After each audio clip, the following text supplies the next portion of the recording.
Alright, so I'm back here at the house. I'm gonna go over these plates real quick and just do a little recap on this video. So, down there I shot 25 and 50 straight off the gate from a cold.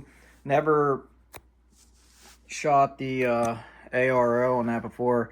I shot it probably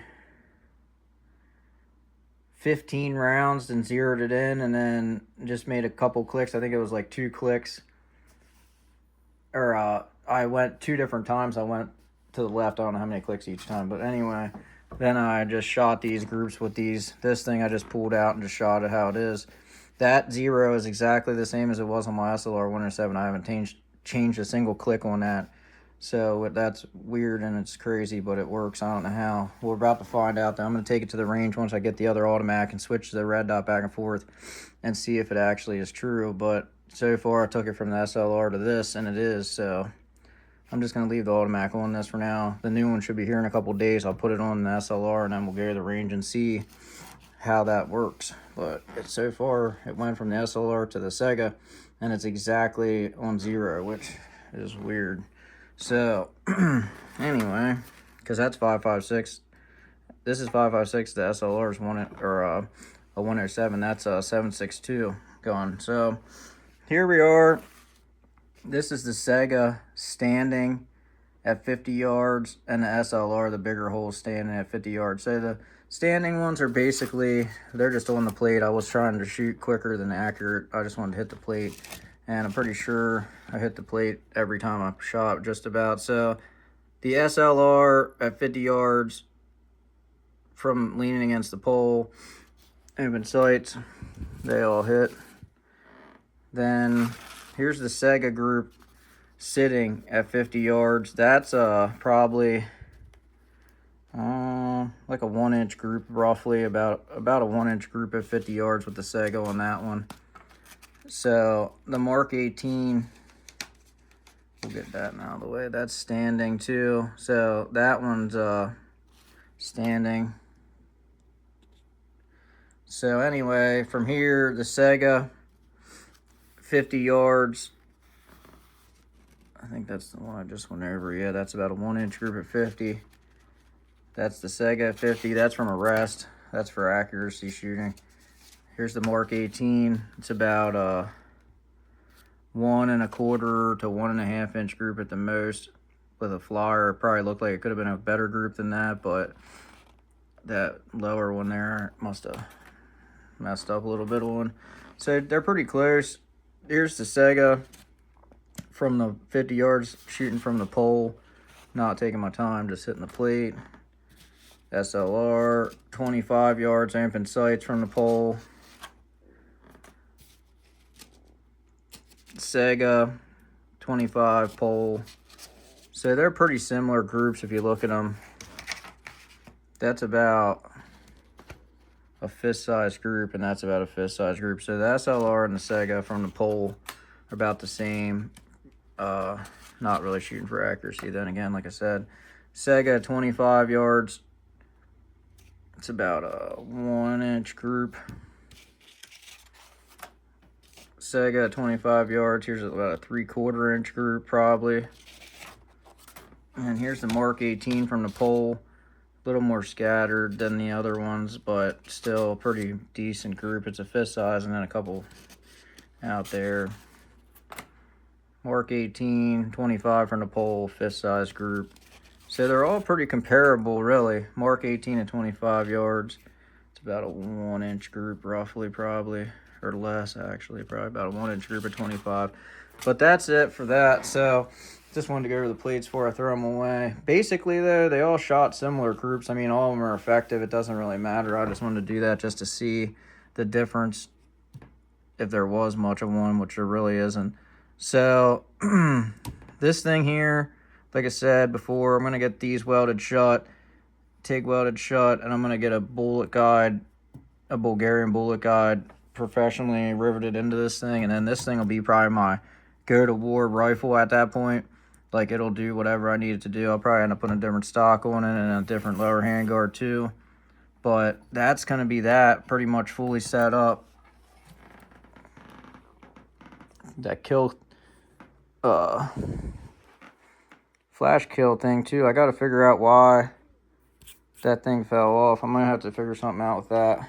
So the Mk18, this is the final setup of this thing. This is how it's gonna stay probably forever. I was wrong earlier. I said a Riz 3 rail. I don't know why. This is a Riz 2, not a Riz 3. This is the heavy one. The Riz 3 is lighter, but this is a original Mk18 with the quad rail, the heavy one. So this thing here, the only thing I might do eventually is put a Radian slim charging handle on it, just because I don't really like how thick this one is. I mean, I might keep it, I don't know yet.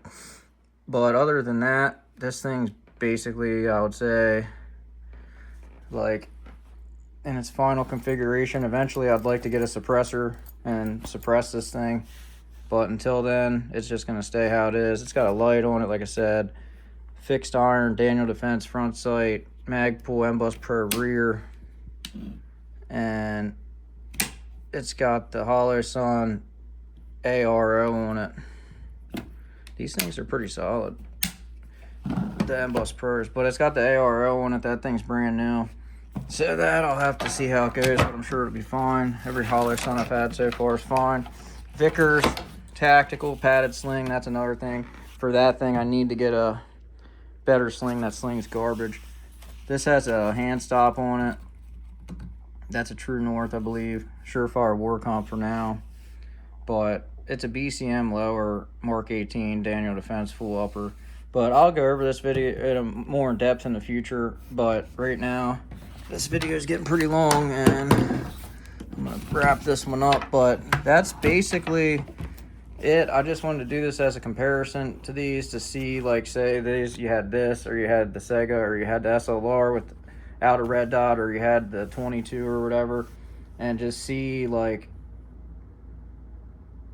how far apart they were in performance. And honestly, not talking about the 22, but the Sega, the SLR, and this thing, if the SLR to red dot especially, they're probably all the same pretty much out to 50 yards.